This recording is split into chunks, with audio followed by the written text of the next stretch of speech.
Greetings, ladies and gentlemen, and welcome to this narration of the web novel Humans Don't Make Good Familiars, taken from Reddit. If you're new to the series, there is a playlist listed in the description, and as always, I hope that you enjoy. Chapter 87. Jake's Point of View. Now you say that in order for one of us to be chosen for the Wyvern Brigade, every one of us has to pass this portion of the exam. That is exactly what I am saying, recruit. In real situation, your team's success or failure can be entirely determined by a single member of that team. If one Yammer fails, you all fail, the Major explained. Fantastic, I mumbled. Through our private connection, I could faintly sense Suma's feelings as well. It caught me off guard for a second, as it isn't normal for me to be able to do that. Usually, it only happens when she's feeling something strongly, like when we were being attacked in the alley, and she was afraid. This time, she felt annoyed? Or maybe nervous. Possibly both. Your mission is to defend your position against an attacking team. The winner of this exercise will decide which teams move on to the third section, and which is dismissed immediately, the Major explained. Oh, so it's like capture the flag, I thought to myself. How will victory or defeat be decided? The other Niama, whose name, assuming that he had one, I guess, I didn't know, asked. The Major then used magic to lift a large silver metal sheet with several teal-colored symbols in the center into the air and place it into a rusty pole. With this, the enemy succeeds in destroying or taking this crest, then you lose. However, if you are able to withstand their attacks and defend this crest, or you attack and destroy their crest, then you win, the Major explained. Then, two Niyama flew to the Major's sides, both using mana wrapping to carry a huge hourglass and placing it by the Major. You will have until the last grain of sand falls from the top of the bottom, and this device. It is literally capture the flag, I thought in surprise. You will not have long to think about a strategy before the section begins. Get to it, he finished. With that, the others and I gathered together. In order to form a proper strategy, we will need to know everyone's strengths and weaknesses, the new Niyama said.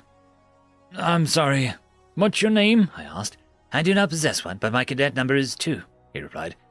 Jake, please do not do it, Suma begged over our private connection. I wasn't going to, I stuttered. It'll be good to work with you again, Sir Lbry, the Jew said. And you as well, he replied kindly. You know each other? I asked. Yes, we were on the same team during the climb up Dragon's Hoard, Tu said. Suma interrupted to get us back on track. I specialize in bonding magic and healing magic, and my weakest form is soul magic. I specialize in only nature magic, and I can use all types exceptionally well. As for weaknesses, I am rather untalented in any aspect of soul magic as well, Lbry stated. I'm a chaos mage. I guess I'm pretty good at attack spells, but I'm still kinda slow to use them. I'm way better with my weapons, though, I said. I am a soul magic user. Specifically, I specialize in illusion magic and emotion magic. My weakness is energy magic.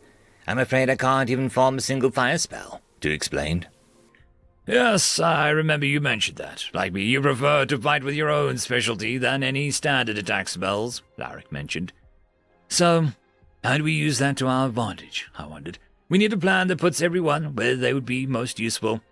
You are correct, Tu acknowledged. Lbry, of the 3 of us, you are the most versatile and 4, I corrected flatly.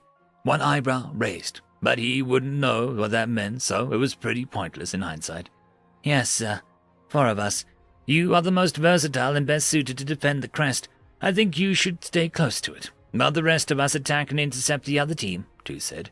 You might be correct, but I'm not sure I can defend the crest alone, even with loyalty by my side, Lbry said. What if Suma and Tu stayed behind, and the other one and I attacked, I suggested. But Jake, Suma started, but I stopped her. I know, but we need to win. I don't like splitting up any more than you do, but you're not an attack mage. You'd better be off staying here with Lbry while Tu and I try to destroy the flag, I told her. It might work, Tu said. Suma seemed to dislike the plan, but agreed. Fine, she said. It is our best solution, Lbry agreed. But please leave the close-range fighting to me, Madam Suma. She nodded her head. All right, recruits, time's up. We heard the Major yell from a distance. "This section begins now!" "Well then, Sir Sentinel, let us be off." Two said and flew to my armor's perch on my shoulder. End of chapter. Chapter 88. Jake's Point of View. "All right, recruits, time's up."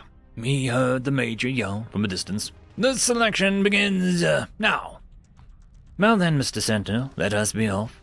Two said and flew to my armor's perch on my shoulder. "Which way?" I asked.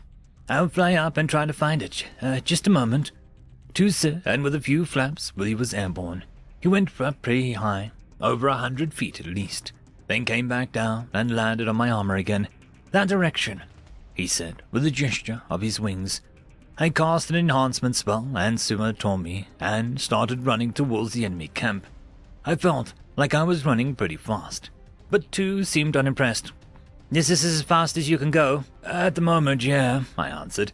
"But if I dropped my armor, I could pick up speed. That would mean that you wouldn't have a perch, though." "We need to get there as quickly as possible. Do what you need to do. I'll fly beside you." He spread his wings out and began to glide alongside me. "All right," I said, and then sent Jericho away. Once it was gone, I started to move much faster, now that I wasn't being weighed down. A bit better, but it would still take us some time at this speed. "What about mana wrapping? Couldn't you just carry me or something?" "Certainly not. You're far too large. Anyway, that is a mana-intensive skill. It wouldn't be a good idea to use it before combat." Suddenly, a bit more movement in the distance caught my eye. "What's that?" I asked. Two looked to where I pointed. "It's a member of the opposing team," he said. "How can you be so sure?" "I can see them. From this distance." "Can you not?" "No, not in detail. They look more like a speck to me. I do not recognize them. They're most likely not a healing mage." "Attack mages?" I asked. "No, support mages." I thought about asking what a support mage did, but now wasn't the time. "Will they attack us? They are not flying at us. They are probably heading to our crest." "I'll warn Suma and Lorik. You cannot turn back now." "I'm not going to. Suma and I can talk with each other no matter how far we are apart." "I see. Then that is a good idea." "Suma, Two and I just spotted someone heading to you and Lorik. Be careful." "Thank you, Jake. We will be," she said. Suma's point of view. "Lorik, Jake just told me that he and Two spotted a mage flying this way." Lorik was perched on top of our crest, watching the sky. "I can't see them yet. We'll have to some time. We should prepare." He cast a spell that raised a large cylindrical column of rock around the crest, so that it was only visible from the top. "This'll be our last line of defense." "Lorik, you asked me to let you handle the close-range fighting, but what did you want me to do?" "I suppose I should have been clearer. I want you to support me from afar. You have flame spells, right?" "Yes."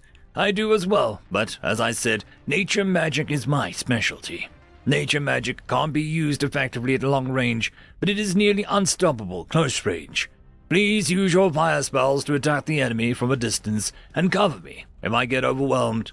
"Okay, I can understand, but we need a plan," I said. "There, in the distance, I see them," Lorik announced. "We don't have time, Lady Suma. Please find a perch that will best allow you to see the area. But that isn't too far." Lorik then landed on the ground. "I summon you, loyalty!" His black serpent appeared, and they both readied themselves while I found a perch on the top of a nearby hill. The serpent hid itself in one of the patches of tall grass on the hill with the crest. The tension in the air was thick. I could feel my feathers standing on end, but Lorik seemed unfazed by any of it. He returned to his perch on the column surrounding the crest and waited.